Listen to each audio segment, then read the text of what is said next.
Not much known about the summit, except that US President Donald Trump will host the leaders of Gabon, Guinea-Bissau, Liberia, Mauritania and Senegal this week. However, there may be some clues.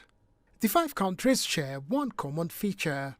They're all coastal countries of West Africa.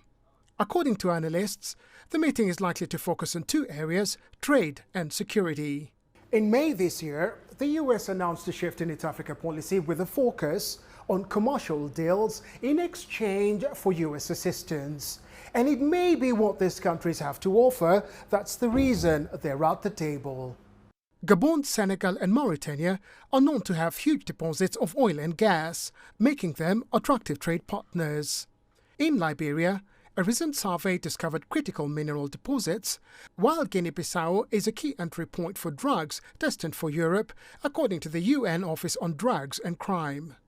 In exchange, these African countries will be keen on resolving the issue of tariffs on their exports, as well as immigration matters involving their citizens. Many African governments believed that the Biden administration, which came before President Trump's second term, was lackluster in its engagement with African countries, and they felt that they imposed too much quote-unquote values in things like LGBTQ rights and human rights and all of these things. And they'd seen from Trump's first term that he was unlikely to do so and was more likely to pursue, more commercial engagements and things like what he's attempting to do with this mini summit.